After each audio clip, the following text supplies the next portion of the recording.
Pero sin duda, siguiendo con nuestro programa, iniciamos con nuestra capacitación, iniciando con un gran ponente, quien es Gabriel Lira, quien me voy a permitir decir una breve semblanza de él. Gabriel Lira es consultor en comunicación política, ha asesorado en múltiples campañas y gobiernos de nuestro país, maestrante en comunicación política, en política pública y en la Universidad Panamericana, abogado de la UAP, 7 veces campeón estatal de oratoria y debate y es bicampeón nacional en las mismas ramas. Asesor legislativo de la 69, de la 64 legislatura de la Cámara de Diputados, Premio Estatal de la Juventud en el Estado de Puebla. Hace unos días fue ponente en la Cumbre Mundial de Comunicación Política en Buenos Aires, Argentina, y ha tenido un curso de seminario y gobernanza y gerencia política en la Universidad de George Washington. Sin duda, es un gran amigo y hoy su ponencia fue inspirada por una canción de Joaquín Sabina, de Amores que matan nunca mueren, y en esta ocasión nos trae el tema de discursos que matan nunca mueren. Por eso hoy le damos la gran bienvenida a nuestro queridísimo amigo Gabo Lira, y tienes el uso de los micrófonos, mi estimado Gabo, y bienvenido. Muchas gracias, amigo, amigas, por la presentación y además, bueno, por la invitación. La verdad es que para mí es un honor estar el día de hoy en esta capacitación, saludando a grandes personalidades del propio instituto, del propio partido, y bueno, a grandes amigas y amigos de toda América Latina, porque bueno, estos cursos justo gracias a la tecnología nos permiten llegar a muchos lugares.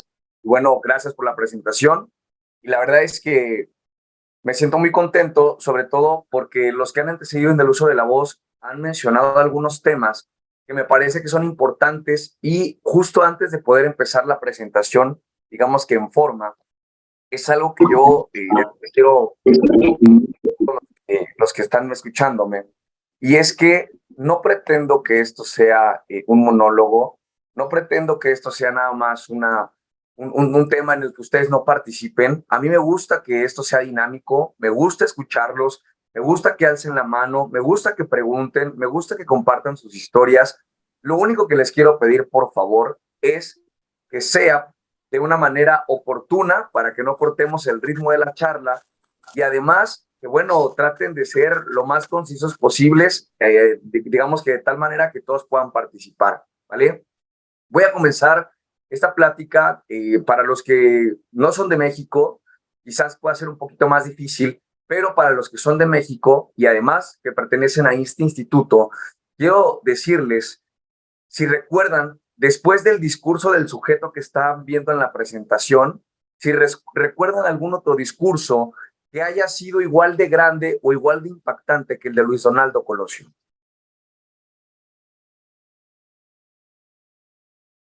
¿Alguien recuerda otro discurso de ese tamaño?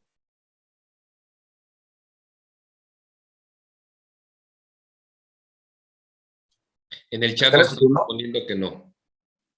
¿No? Ok, amigos, sí, porque de repente no veo el chat, pero bueno. No, yo te modero el chat.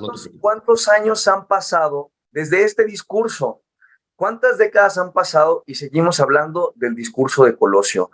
Y pueden observar también algunas imágenes como Eva Perón, como Salvador Allende, como Mahatma Gandhi, como Martin Luther King, como Winston Churchill. Y la pregunta es, ¿por qué han pasado tantos años y seguimos hablando de ellos y seguimos hablando de los discursos que ellos dieron, y que pasan las décadas y esos discursos mataron pero nunca han muerto? Esos discursos. ¿Quién me dice, por favor, con micrófono encendido, por qué cree que estos discursos han pasado los años y no los podemos olvidar? Siguen siendo vigentes.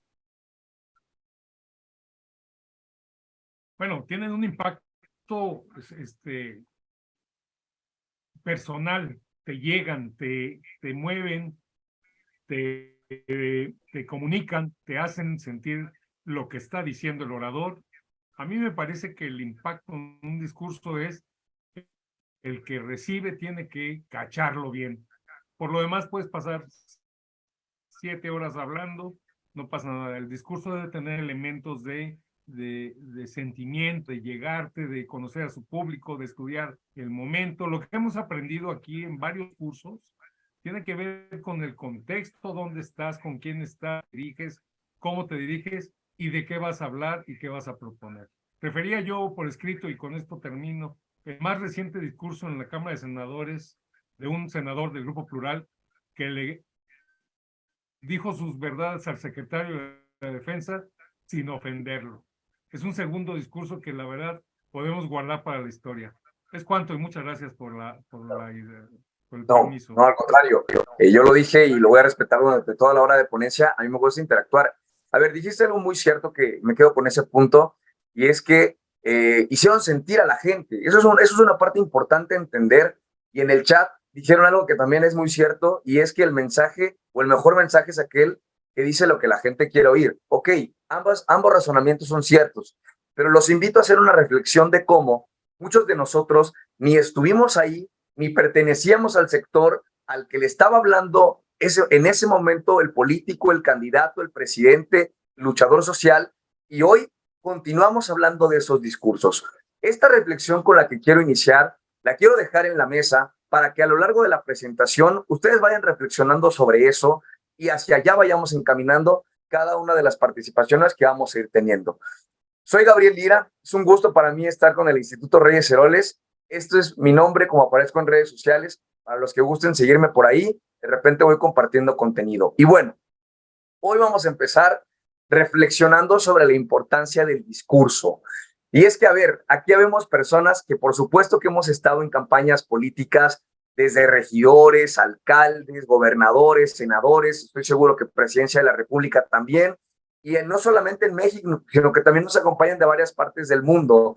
Y es algo que entonces quiero empezar poniendo en la mesa, porque es algo que incluso estoy leyendo ahorita, un libro que les recomiendo mucho, que se llama Los fantasmas de Palacio, en el cual hablan dos autores. Una de ellas fue la que le escribió los discursos a Michelle Bachelet en Chile, que se llama Jimena Jara, y otro speechwriter también que se llama Gogo Sarasqueta de Argentina, donde platican algo bien importante, y es que la mayoría de las personas que nos dedicamos a estar escribiendo discursos o a estar asesorando en materia exclusiva, regularmente estamos muy tras bambalinas y podríamos parecer los fantasmas de los palacios, ¿no? Cuando en realidad somos aquellos que tenemos la pluma del ejecutivo o del político con el cual estemos trabajando, pero estamos regularmente en el anonimato. Y algo que yo quiero decirles es que el discurso regularmente no se le da el valor que merece.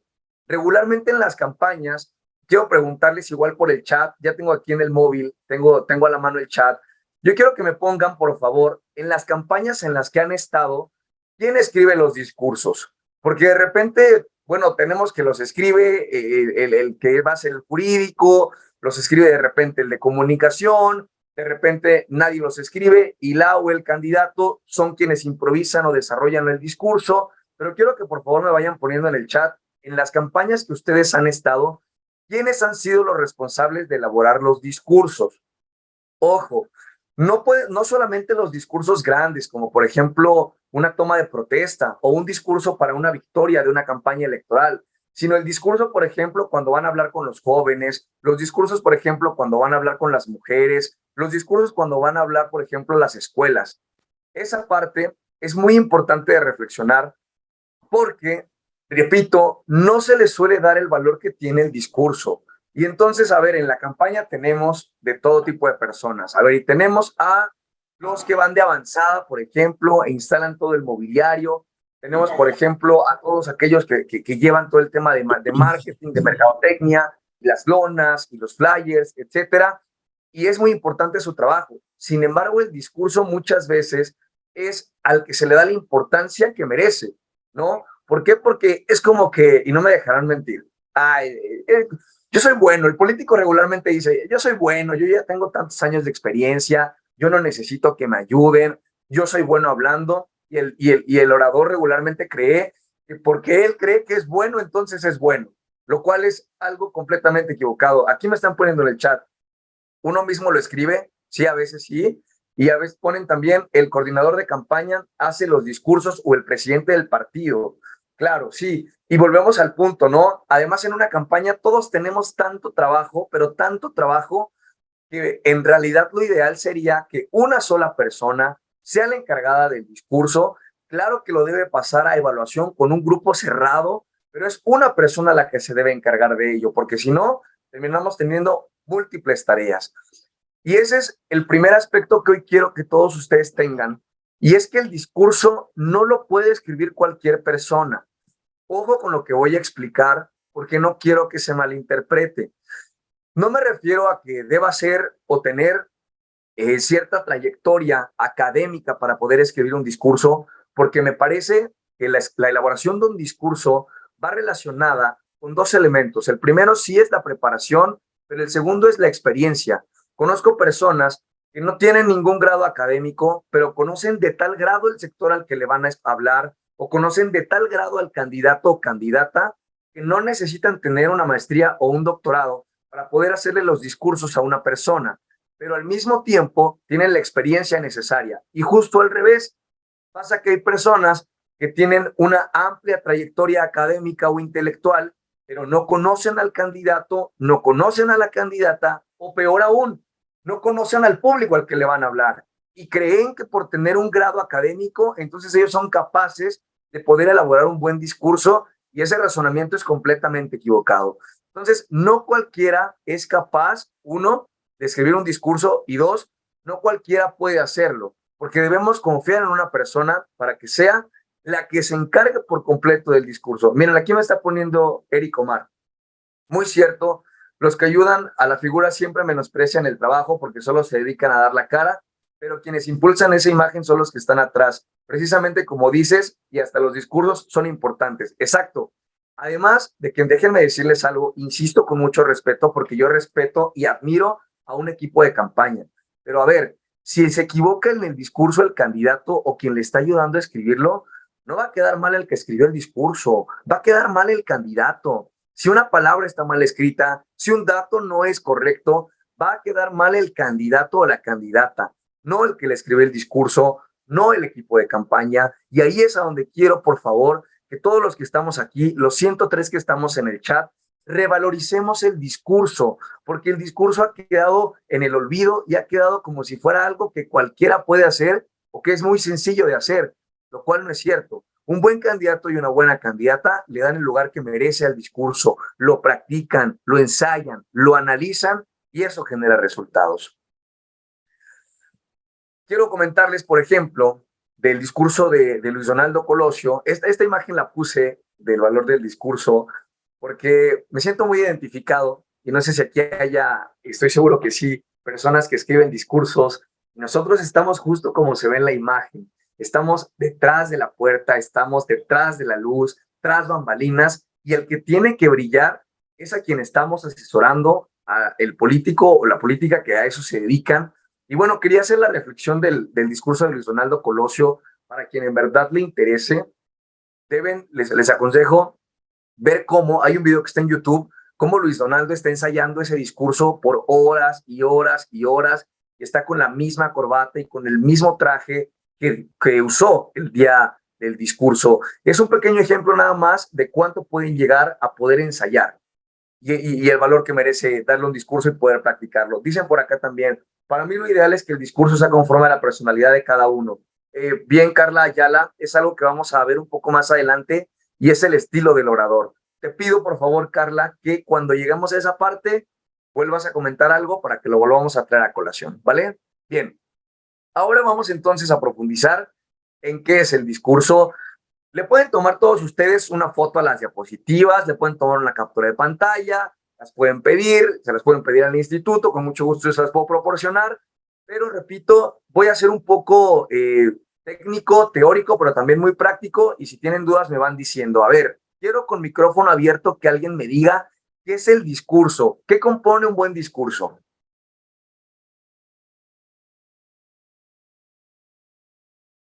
Preguntan por aquí. ¿Quién los escucho?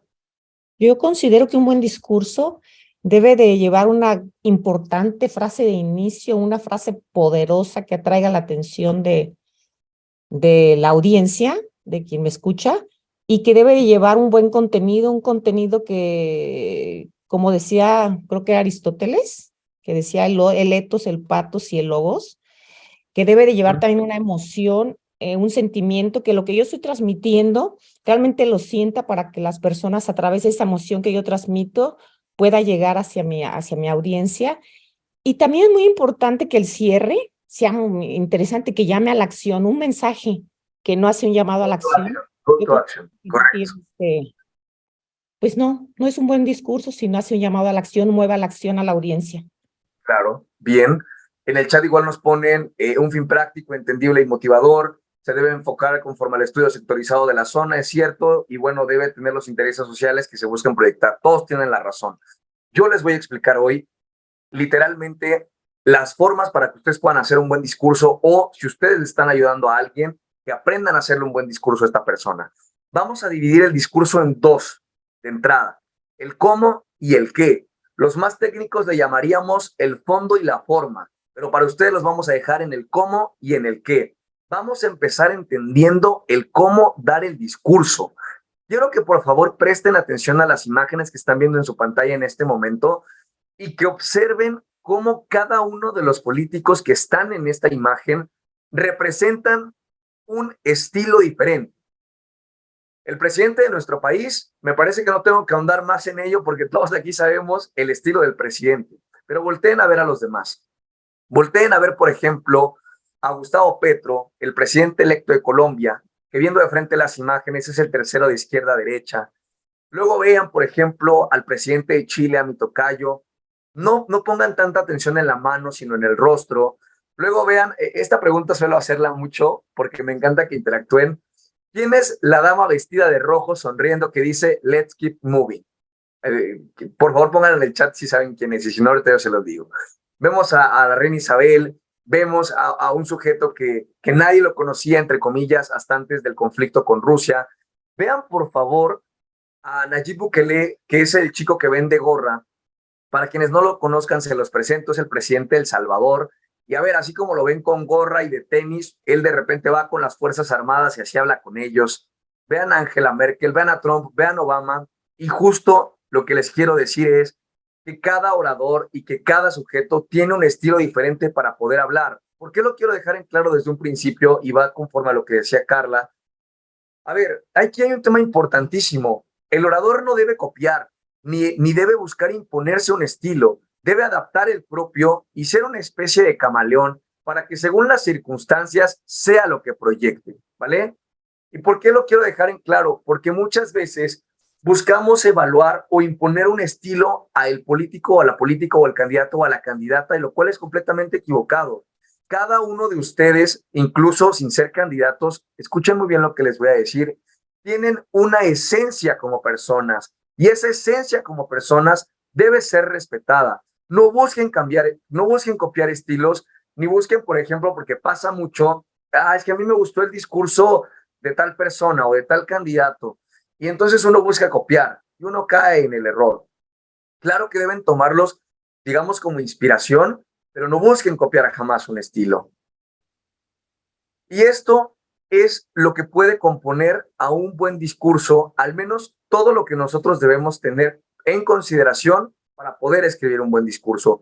Voy a detenerme un poco porque la verdad es que esto a mí me parece demasiado importante y voy a empezar a detallarlo a fondo cada uno de los puntos que están aquí.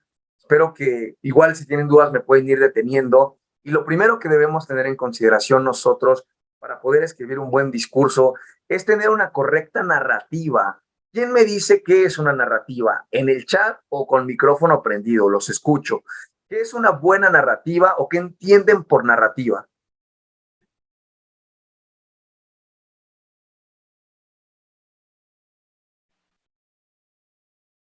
Pues es la línea central del discurso duradero de un discursante, ¿no? En general de un político o de una vida política, ¿no? Es el tema central que ocupa sus luchas o sus argumentos. Ok, gracias. La narrativa es la historia que quieres contar, nos dice Rafa también por acá en el chat. Nos dicen, es tener una secuencia en el discurso, es saber manejar el storytelling. Ok, a ver, les voy a explicar algo. La narrativa de un sujeto de la vida pública, que puede ser o no ser un candidato, porque puede ser un gobernante también, es la esencia que tiene clara él y todo su equipo de trabajo, y no solamente ellos, sino también quienes reciben el mensaje, y es lo que busca comunicar, es decir, los valores que éste tiene, las palabras que debe usar siempre en sus participaciones, las palabras que no debe usar en sus participaciones y los temas que siempre debe abordar. No olviden esta palabra, porque más adelante les voy a poner ejemplos de América Latina, de elecciones presidenciales, donde el mismo discurso que se manejó en campaña se maneja en el gobierno, donde las palabras más repetidas en el discurso de campaña son las palabras más repetidas en los copies de las redes sociales o en la conversación de las redes sociales. A ver, la reflexión que quiero que por favor entendamos todos es que debe haber un mensaje central y una columna vertebral del discurso que es la narrativa, porque de lo contrario, todos podemos entender cosas o palabras diferentes del candidato y el mensaje no es certero. El ejemplo que siempre pongo es que es como una especie del tiro al blanco, en donde hagan de cuenta que si no hay una narrativa clara de campaña, entonces, ¿qué es lo que va a pasar? El candidato va a tomar dardos y le va a pegar al 10, le va a pegar al 0, le va a pegar al 20, le va a pegar al 40, pero no le va a dar al 100. Y puede que le dé al 100 una vez, pero si hay una narrativa clara para una campaña o para un gobierno o para un sujeto de la vida pública, todos los dardos habrán de ir al 100. ¿Por qué? Porque va a usar palabras similares, ejes temáticos similares, sabrá dónde meterse y dónde no meterse. Eso es una narrativa. Como dato les puedo compartir que incluso, por ejemplo, cuando las elaboro y le doy al candidato, a la candidata o al gobernante o al sujeto de la vida pública una nube de palabras que son las palabras que más debe utilizar y que la paso al equipo de esta persona para que la incluyan, como decía yo hace unos momentos, en redes sociales, la paso a prensa para que la incluyan en los boletines. Y entonces, ¿qué creen? Cuando ven el discurso del candidato, cuando ven una noticia del candidato, cuando ven las redes del candidato, todas usan las mismas palabras, ¿vale? Bien, ese es el eje más importante para tener un buen discurso. El segundo es analizar el mensaje y analizar entonces a quién le vamos a hablar. A ver, cambia mucho el mensaje de provincia a provincia, de alcaldía a alcaldía, de colonia a colonia, incluso de calle a calle va cambiando. El tercer dato importante para un buen discurso es la estructura que puede tener. Yo les voy a enseñar las estructuras básicas justo en unas diapositivas que están por venir, pero bueno, ahí si tienen dudas me las van preguntando. Ya vendrá. A ver, señoras y señores, esta es importantísima, por favor, pónganle muchísima atención, el análisis. A ver, hay quien me pregunta, oye, ¿y cómo vas evaluando un buen discurso? A ver, ojo, por supuesto que yo doy evaluaciones en las cuales yo puedo decir, a ver, señora, usted tuvo un buen uso de la voz, usted tuvo buenos ademanes, a usted le falló el contacto visual, sí, pero eso no es un análisis correcto ni una evaluación correcta. ¿Qué es un análisis correcto y una evaluación correcta? Donde ustedes miden con programas o con softwares las palabras que mencionaron, cuántas veces las mencionaron, cada una de las oraciones que fueron diciendo, si fueron polarizándose a sentimientos o emociones positivas o negativas. Eso es el análisis y los que yo les quiero invitar a que pongan en práctica. Cuando ustedes quieran hacer un buen discurso, amerita un análisis a posteriori y a priori del discurso. Es decir, después de que lo dijeron y antes de. ¿Qué es lo que tenemos que analizar antes de? ¿A quién le vamos a hablar y qué quieren escuchar? Justo lo que me estaban diciendo hace un momento por el chat, ¿vale? Es importantísimo. Y bueno, los 3 elementos importantes para un buen discurso, grábenselo bien, anótenlo en negritas, subrayenlo en sus computadoras, subrayenlo en sus libretas. Si un discurso tiene emociones, sentimientos y razones, el discurso va a tener éxito, ¿vale? Eso es importantísimo. Sergio Velázquez, estás alzando la mano, con mucho gusto. ¿Qué pasó?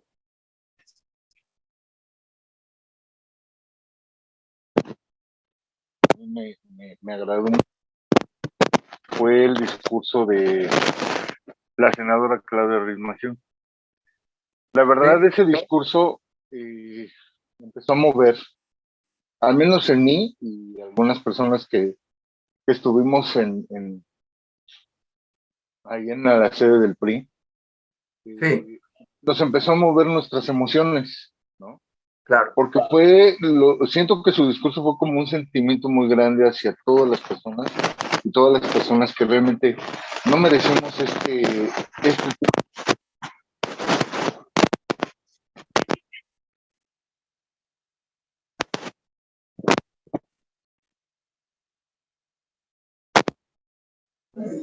Sergio, te dejamos de escuchar. No sé si soy el único, pero te dejamos de Sí, escuchar. se perdió el audio de Sergio.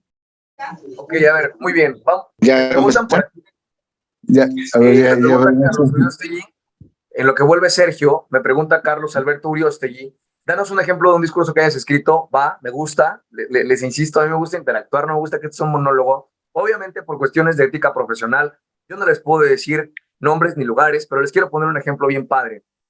Una de las mejores experiencias que he tenido en campaña, y que de hecho hoy él es alcalde actualmente, me pasó con un alcalde que justo en la narrativa central que planteamos fue que él es un presidente indígena porque representa este sector, y justo uno de los mejores discursos que he hecho, que fue justo el discurso, de hecho estoy seguro que algunos de los que están aquí del instituto o del partido lo escucharon porque estuvieron presentes, y uno de los mejores discursos fue, fíjense bien con él, ¿qué buscamos plantear? Yo hago un análisis del candidato, no se trata, repito, nada más de escribir por escribir. Y cuando yo platico con él, me dice, Gabriel, fíjate que cuando yo era pequeño, me decían el pies descalzos. No recuerdo ahorita las palabras exactas en la lengua indígena, en náhuatl, pero a mí me decían el pies descalzos y se burlaban de mí cuando yo les decía que quería ser presidente municipal. Y entonces, cuando vamos a campaña, en el discurso de arranque de campaña de este candidato, justo habló en náhuatl, esa parte, dijo que le decían el pies descalzos y dijo que se burlaban de él porque no llegaría a ser presidente. Fue una de las narrativas centrales de la campaña, y cuando ganamos esa elección, él, en el discurso de triunfo, justo dijo eso, y dijo, hoy el pies descalzos llegó a ser presidente. Y lo que quiero compartirles entonces como reflexión es que mucha gente se identificaba con él porque pertenecen al sector indígena, y además hubo una narrativa de cómo hicieron menos, soslayaron, le dijeron que jamás iba a poder llegar a ser presidente y lo logró. Ese, por ejemplo, es un ejemplo de discurso que funcionó bastante y que les puedo compartir con mucho gusto. Bien, siguiendo con todo el contenido, alguien ya decía que el ethos, el pathos y el logo son importantes en el discurso, y bueno, es justo lo que yo les acababa de decir en la diapositiva anterior. Si ustedes en un discurso logran estas tres cosas, les firmo ante notario, dijéramos acá en México, que ustedes están del otro lado. A ver, ojo con lo que les voy a explicar. El ethos no nada más es responsabilidad de ustedes.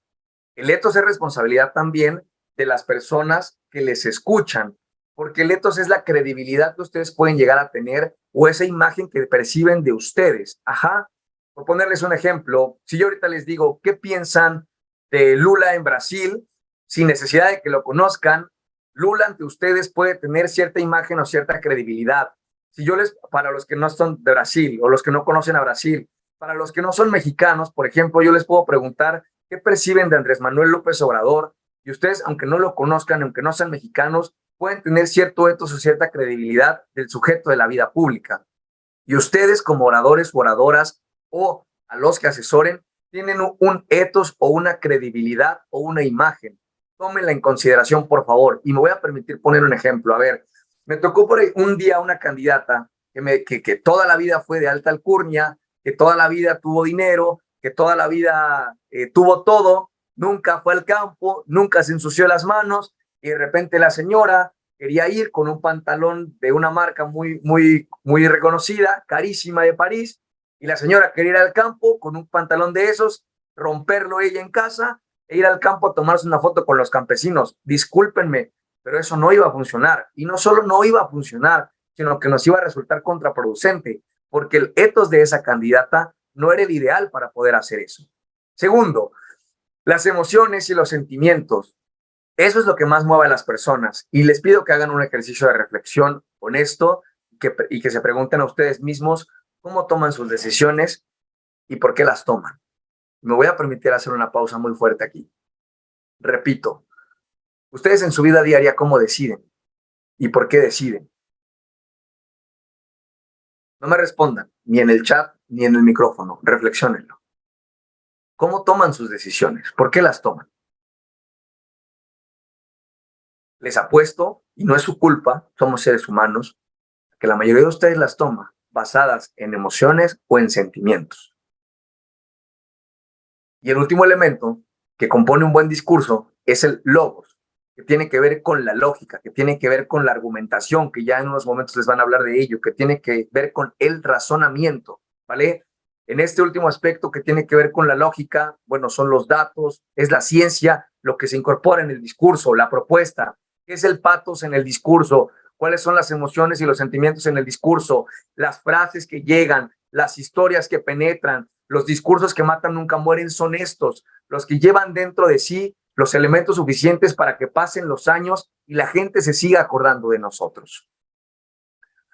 Esta es la estructura que les comparto para poder elaborar un buen discurso.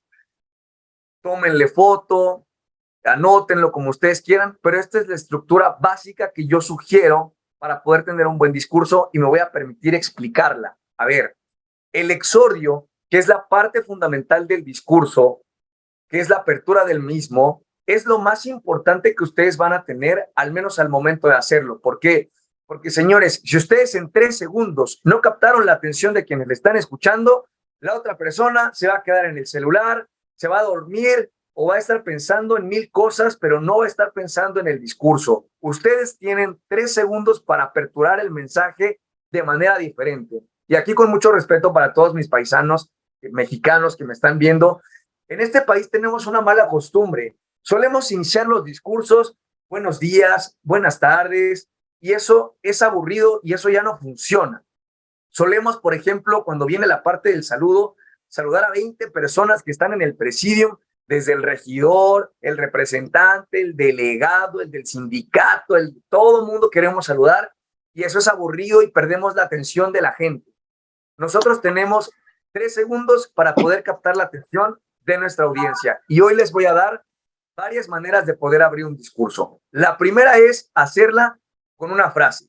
Muchos de ustedes ya lo saben y me lo venían diciendo, pero les quiero subir el nivel de dificultad. A ver, no se trata nada más de venir a dar una frase. Ejemplo, pueden venir y decir, ser joven y no ser revolucionario es una contradicción hasta biológica. Salvador Allende. Y ya está.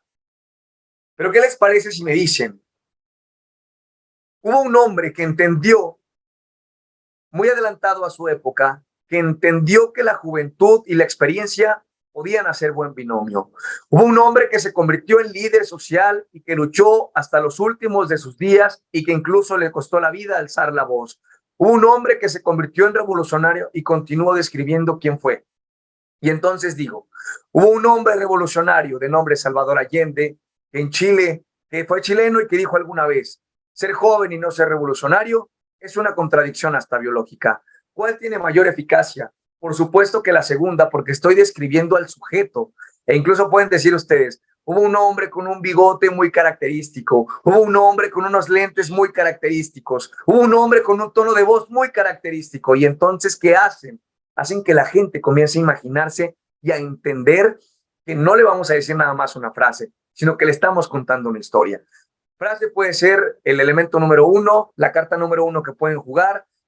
La segunda carta que pueden jugar es una pregunta que puede ser abierta, puede ser cerrada, puede ser una pregunta que ustedes busquen que el público se la responda, o puede ser una pregunta que ustedes busquen que el público no responda.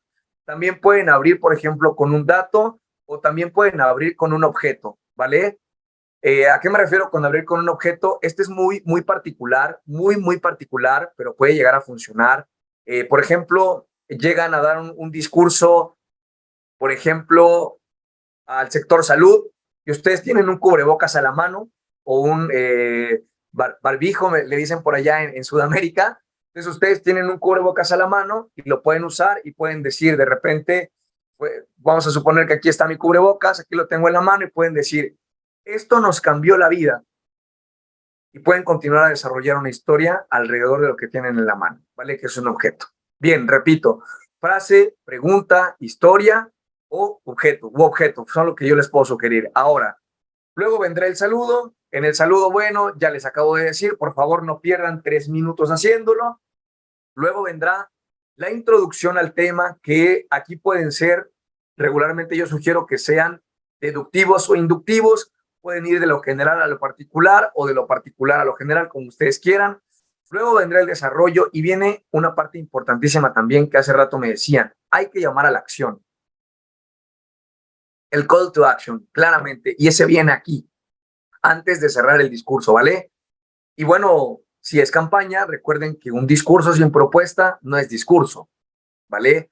La gente no nada más quiere escuchar que hablen bonito o que los hayan atrapado, la gente quiere escuchar una solución a sus problemas y por favor entiendan que es del problema que estas personas puedan tener. Si ustedes llegan a una colonia o llegan a una provincia y les vienen a proponer que les van a poner escuelas, pero la realidad es que no necesitan escuelas y lo que ellos necesitan es impulso al campo, pues aunque haya sido un buen discurso y hayan hablado bien, el discurso no va a funcionar porque no les dijeron lo que ellos querían escuchar, ¿vale? Y por último, bueno, viene el cierre del discurso, donde yo sugiero que sea un discurso cíclico. ¿A qué me refiero con discursos cíclicos?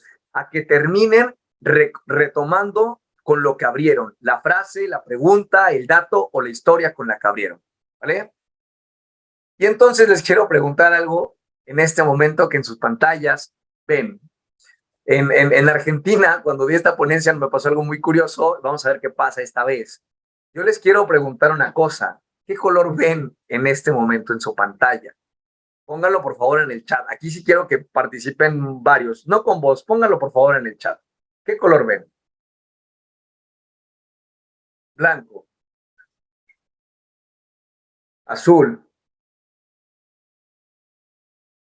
Nos dice Janet azul, José Pedro de la Rosa negro, Jessica Gamboa dice negro con azul. El color de tus ojos. Negro, negro, negro. Bueno, muy bien. Listo, ya. Teoría comprobada, teoría comprobada. Les voy a decir algo, a ver. Las letras que dicen azul son blancas, es cierto. El fondo, bueno, es negro con luces ahí azules. Y en la parte inferior, les pido ahora, por favor, que centren su atención en la parte inferior de las diapositivas. ¿Qué colores son esos? ¿Quién me dice qué colores son esos? Vamos a subir el grado de dificultad.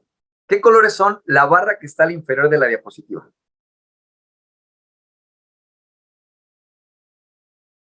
Azul, turquesa, celeste, magenta, lila. Muy bien, morado. Tonalidades de azul, degradados de azules, negro, distintas tonalidades de azul. Bien. Imagínense lo siguiente. El candidato o la candidata, el gobernante o el sujeto de la vida pública o regularmente quien habla, pues cree que todo es azul, ¿no? O a veces cree que es negro, o a veces cree que es azul, o a veces cree que es blanco. Pero cuando cree que es azul y cree que ya tiene la razón, ¿qué creen? Hay distintos tipos de azules. Y esa es la reflexión que les quiero compartir con esta imagen. No crean que el discurso solamente se segmenta por grupos socioeconómicos o por grupos sociales, porque aún en las clases medias hay divisiones internas, aún en las clases bajas hay divisiones internas. Si usted cree que por decir, yo le voy a hablar al campesino, porque voy a ir con campesinos, ya es suficiente, está equivocado, porque aún en los campesinos hay tipos de campesinos, porque hay quien puede cultivar en zona fría, hay quien puede cultivar en zona caliente, hay quien puede cultivar arroz, hay quien puede cultivar frijol, maíz, etcétera. ¿Por qué quiero hacer esto tan ilustrativo? Porque se le llama que ustedes deben aprender a microsegmentar el discurso y deban entender que de casa a casa, de calle a calle, de colonia a colonia, el azul es diferente. Y la gente quiere escuchar cosas diferentes. Y si nosotros no comprendemos que aunque seamos azul y nuestra narrativa sea azul, algunos le tenemos que hablar con azul cielo, algunos le tenemos que hablar con azul rey, algunos le tenemos que hablar con azul oscuro, con azul más claro. Si nosotros no entendemos eso, nosotros vamos a perder la elección. O nosotros vamos a hacer un mal gobierno, o nosotros vamos a hacer un mal discurso, porque no entendimos que teníamos que microsegmentar nuestro mensaje. Ahora, ¿Qué es lo que trasciende del discurso? Muchos conocen este discurso y es el de I have a dream, ¿vale? Y quiero decirles que no es producto de la casualidad que este discurso haya trascendido. ¿Por qué? Porque Martin Luther King inició 8 veces seguidas los últimos párrafos de ese discurso con la misma frase, I have a dream. Lo repitió 8 veces. Lo que les estoy dando a entender es que la narrativa nos va a dar las frases que nosotros podamos ocupar y podamos repetir. No fue producto de la casualidad. Quiero ponerles más ejemplos de lo que trasciende. Mariano Rajoy en España dice, las decisiones se toman en el momento de tomarse. ¡Wow! ¡Qué inteligente! ¡Qué sobrado! ¡Qué tipo! ¡Qué pensamiento! ¡Qué razonamiento! Por ejemplo, Esperanza Aguirre dijo alguna vez también, en Madrid estará permitido todo lo que no esté prohibido. A ver, así como se puede volver viral lo bueno, también se puede volver viral lo malo. Y los discursos que matan y nunca mueren no solo son los buenos, sino también son los malos. Y les quiero poner un par de ejemplos a continuación. Internacionales. Miren esta belleza. Ella es diputada vasca y miren, si no se escucha, por favor me dicen, y si se escucha también, porque justo hace rato estábamos haciendo unas pruebas.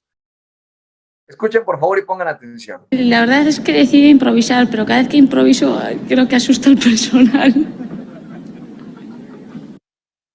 ¿Escucharon?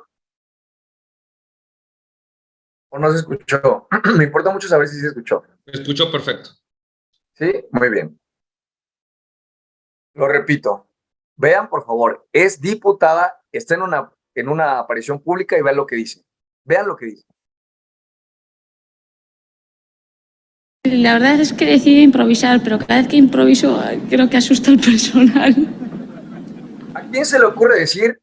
La verdad es que he decidido improvisar, pero cada que decido improvisar asusto al personal. Díganme a quién se le ocurre decir eso. Va otro ejemplo. Y justo ahorita estuve por Brasil, les voy a contar un poquito más adelante con el tema de Lula, pero miren quién es y miren lo que dice. Fica aí, Maria do Rosário, fica. Há poucos dias tu me chamou de estuprador no Salão Verde e eu falei que não estuprar você porque você não merece. Lo voy a repetir porque, bueno, obviamente creo que pocos aquí hablarán portugués. Lean los subtítulos, por favor. Fica aí, Maria do Rosário, fica. Há poucos dias tu me chamou de estuprador no Salão Verde e eu falei que não estuprar você porque você não merece. Ahora, eso es un ejemplo de qué es lo que no tienen que hacer, lo que no deben de aconsejar. Ahora, quiero que vean que sí deben hacer y que sí deben aconsejar. Seguimos luchando por la igualdad de condiciones en el arranque de la vida. Luchamos por no perder lo logrado. Es a partir de conservar lo que hemos logrado que tenemos que seguir luchando. Compañeros, voy a volver al Parlamento. Y voy a volver por los humildes, como siempre. Y voy a volver por mis compañeros jóvenes, que van a vivir para levantar las viejas banderas cuando los brazos de mi generación ya no estén.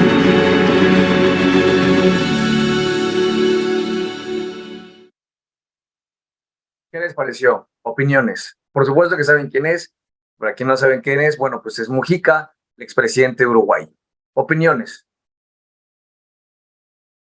Nos van poniendo aquí en el chat. Música, gran político. ¿Con qué se quedaron del último video de Mujica? ¿Qué frase fue la que más usó al final de este video? Vamos a ver si pusieron atención. Y si no, les voy a dar otro chance. Otro chance. Pongan atención. Vamos a hilar todo lo que hemos venido hablando. Exacto, voy a volver. Narrativa, frases contundentes, emociones, sentimientos y razones. Va otra vez y pongan atención, por favor, en cuántas veces dice voy a volver. Va de nuevo. Seguimos luchando por la igualdad de condiciones en el arranque de la vida. Luchamos por no perder lo logrado. Es a partir de conservar lo que hemos logrado que tenemos que seguir luchando. Compañeros, voy a volver al Parlamento. Y voy a Voy a volver por los humildes, como siempre. Y voy a volver por mis compañeros jóvenes, que van a vivir para levantar las viejas banderas cuando los brazos de mi generación ya no estén.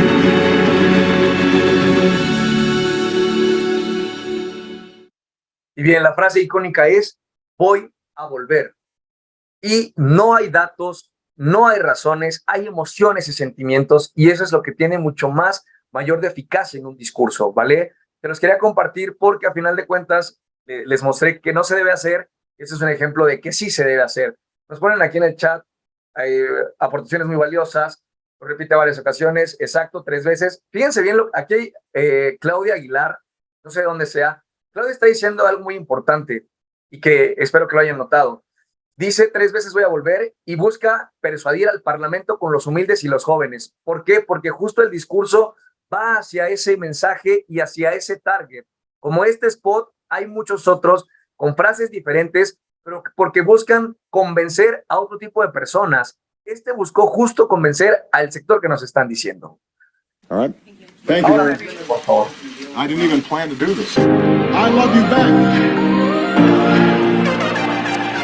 You gotta go and get angry at all of my honesty.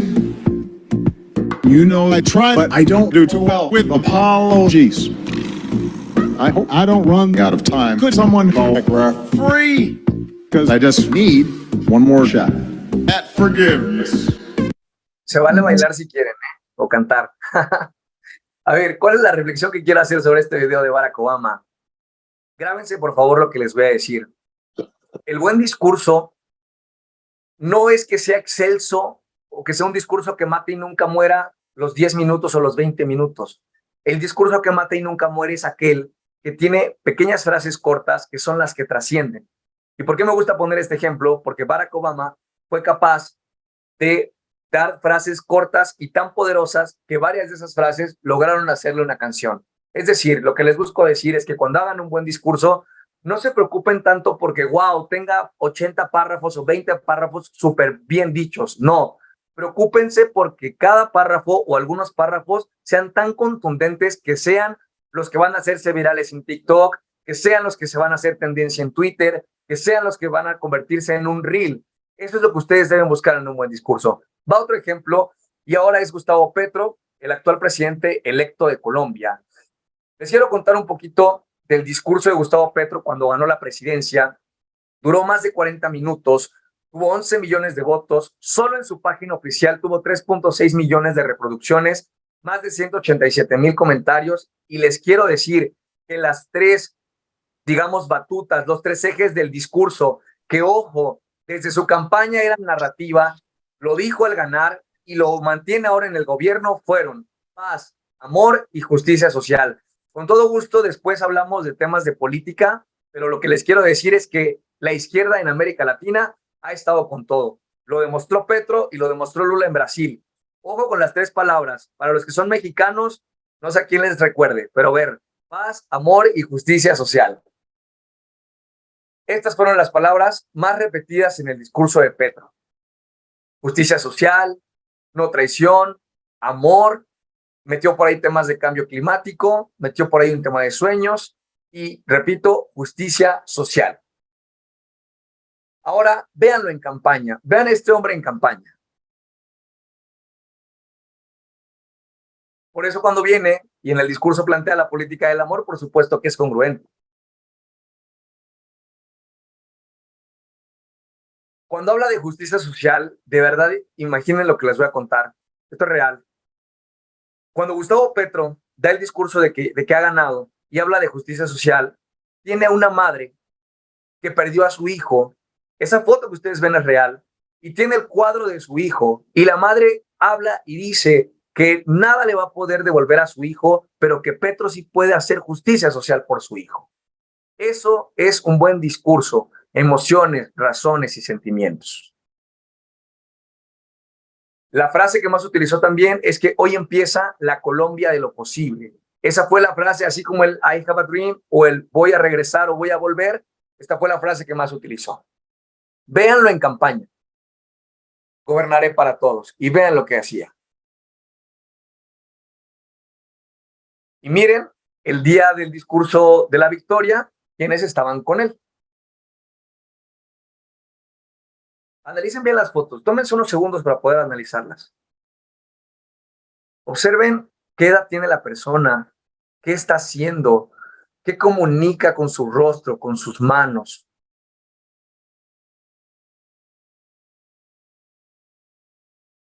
La frase de una sola Colombia, justo la repitió Lula en Brasil, obviamente buscando unificar, porque me parece que es el fenómeno que más se está repitiendo en América Latina y en todo el mundo en estos momentos, la polarización y la división, ¿vale? En México también estamos viviendo algo muy parecido y me parece que una de las narrativas o de los ejes discursivos más importantes puede ser el unificar, ¿vale? No a la polarización. De manera muy rápida, les quiero compartir unos datos que, por ejemplo, hablaba yo hace rato, a ver, por favor, mezclen el análisis con el arte, porque el discurso es un arte, pero hay que meterle técnica, hay que meterle fondo. Y yo siempre digo que aprendan a usar herramientas tecnológicas, al final les voy a sugerir algunas, pero por ejemplo, esta es la conversación que hoy gira alrededor del gobierno de Gustavo Petro en Colombia, y observamos que las palabras que él utilizó en campaña, que las palabras que utilizó él en la transición, hoy las mantiene como gobierno, y eso hace que sea una narrativa consolidada, y eso hace que si tú le preguntas a la gente, si tú le preguntas a su equipo de trabajo, y si tú le preguntas a terceros, te pueden responder muy probablemente que el presidente representa y te van a responder probablemente las mismas palabras, ¿vale? Porque no olviden algo, ya para empezar a cerrar, ustedes cuando hablan, piensen que le están hablando a prosumidores, es decir, personas que van a consumir lo que ustedes van a decir y que al mismo tiempo van a replicarlo, ¿vale?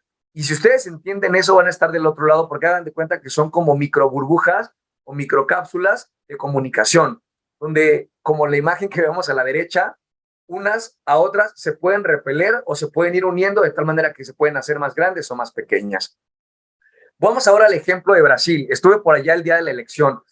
Una democracia bastante diferente a la mexicana en el sentido del avance que tiene. Es un voto electrónico, además de que tienen 4 tipos de voto que son, bueno, podías votar por Lula, podías votar por Bolsonaro, podías anular tu voto o podías votar en blanco. Además de que, dato curioso, para los mexicanos supongo que va a ser muy curioso, allá yo decía, bueno, ¿y por qué tienen un número, no? Bueno, porque votas por el número, ¿no? Más que por el nombre, ellos buscan mandar el mensaje hacia el número. Por ejemplo, Lula era el 13. Tengo por ahí publicidad, ahorita si quieren se las muestro, porque la campaña es bien diferente, no ves publicidad, no ves bardas, no ves espectaculares, no ves pegados en los coches, no, la verdad es que es muy diferente la campaña, pero bueno, el punto al que voy es al tema discursivo y es a que observen, por favor, las palabras que más usó Lula, ¿vale? Que fueron amor, Brasil, pueblo, democracia, y se colgó un poquito también del tema de la fe y del tema de Dios. A ver, acá dicen algo importante, el lenguaje corporal es muy importante en el discurso, claro, es muy importante, yo lo sé, el discurso es importante, los ademanes, la gesticulación, pero bueno, eso me parece que es deducible, creo que cualquiera les puede decir eso, y yo con todo gusto después, si quieren, les doy una charla completa de los ademanes y la voz, pero lo que yo busco con esta presentación es decirle lo que casi nadie les dice, pero a ver, obviamente, porque sí es importante, pues bueno, un buen discurso va a llevar voz, va a llevar ademanes, va a llevar gesticulación, va a llevar postura, sí, pero no es mi objetivo hoy, porque me parece que eso lo pueden encontrar fácilmente en cualquier lugar de internet, ¿vale? Bien. Ahora, para ya empezar a cerrar, este es, digamos, los tiempos que yo sugiero para poder escribir un discurso, no los tiempos de cuánto dura, sino de cuál es el paso 1 y cómo terminar. Tómenle foto, anótenlo, grábenlo como quieran. A ver, para hacer un buen discurso, un discurso que mate y nunca muera, empezamos en donde dice canal y nos vamos a ir conforme a las manecillas del reloj. Lo primero que debemos hacer es entender por dónde vamos a dar el discurso. Ajá, va a ser escrito, va a ser en radio, va a ser en televisión, va a ser en tierra, va a ser en redes sociales. Lo segundo es entender a quiénes les vamos a hablar. Jóvenes, personas adultas, sector salud o a quiénes son. Lo tercero que debemos hacer es redactar ese discurso. Yo sugiero siempre que antes de redactarlo como tal, Hagan una lluvia de ideas o un mapa mental o un mapa conceptual donde arrojen todas las posibilidades de narrativas, de oraciones que ustedes quieren tener, lo sinteticen y entonces sí lo redacten. Una vez que fue redactado, se tiene que practicar. Después de practicarlo, bueno, a ver cómo practicarlo frente al espejo, grabándose en audio o en video, insisto, según el canal por el cual ustedes vayan a darlo. Luego viene la ejecución, que les quiero decir de antemano, que hay 3 discursos, y lo voy a repetir, hay 3 discursos cuando uno lo hace, o cuando uno lo asesora y lo hace alguien más. El que uno cree que va a dar, el que dio y el que le hubiera gustado dar. No se preocupen, ¿vale? No se preocupen. Nadie va a dar el discurso como lo hubiera querido. Siempre vamos a tener errores. Y eso nos lleva al penúltimo paso. Señores, evalúense. Y vuelvo al punto. No nada más de, se escuchó bien o se escuchó mal. No, a ver, metan análisis de cuántas palabras usaron, qué sentimientos proyectaron, entre otras cosas. Yo ahorita les voy a dejar herramientas al final para eso. Y bueno, por último, aprendan. A ver, de lo que hayan dicho o hecho, por favor aprendan, porque si no aprenden de lo que hicieron, entonces estamos muy mal. Y ojo con lo que está al centro, con asterisco y subrayado. Todo va a partir de una narrativa. Por supuesto que cada uno de ustedes debe de encontrar su estilo, no busquen imponer nada. Y les pido, por favor, que hagan nuevos discursos. Yo, como dije en Buenos Aires, y lo voy a decir hoy, me parece que la oratoria no es mala. Ha habido malos oradores y eso es lo que nos ha estado pasando la factura, señores. Así que bueno, para terminar les digo que hagan discursos georreferenciados, es decir, que entiendan bien a quién le van a hablar, hasta por calle, de calle a calle cambia, de colonia a colonia cambia, de municipio a municipio cambia. Hagan discursos que sean atemporales. ¿A qué me refiero con atemporales? A que así como el de Luther King pasan los años y seguimos usando sus frases y hablando del discurso, así ustedes hagan discursos que hoy se puedan hacer virales en un TikTok y que en 6 meses el TikTok lo van a poder seguir escuchando y la frase va a seguir siendo contundente. O que hoy hagan un discurso o de diciembre, por ejemplo, que cuando venga el diciembre de 2023 vuelvan a usar el video de ustedes o el discurso de ustedes porque se puede convertir en atemporal. Y además hagan discursos que pueden convertirse en omnipresentes, es decir, que pueden penetrar casa a casa, corazón tras corazón y a cualquier persona. Señores, para terminar, les dejo estas herramientas. Aquí tengo este librazo, se lo súper sugiero a todos ustedes. Gracias por discutir, muy bueno, les va a enseñar a razonar y a pensar un poco mejor. Y les dejo herramientas que les pueden servir para analizar discursos en cuanto a número de palabras, los sentimientos que proyectan, herramientas para que ustedes puedan usar y medir conversaciones, es decir, alrededor de la persona que ustedes representan o que ustedes asesoran, qué conversación hay alrededor, qué palabras se repiten, porque lo que yo les enseñé, por ejemplo, de Lula y de Gustavo Petro, no es algo que yo me haya inventado, ni que haya puesto el discurso de 40 minutos y yo estuviera contando manualmente. No es así. Hay tecnología para poder hacerlo, ¿vale? Con eso es lo que yo les quiero dejar. Y para finalizar, bueno, estas son mis redes sociales. Ahí me pueden encontrar. Regularmente comparto contenido. Cualquier duda que tengan o cualquier comentario, ahí estoy para ustedes. Y bueno, antes de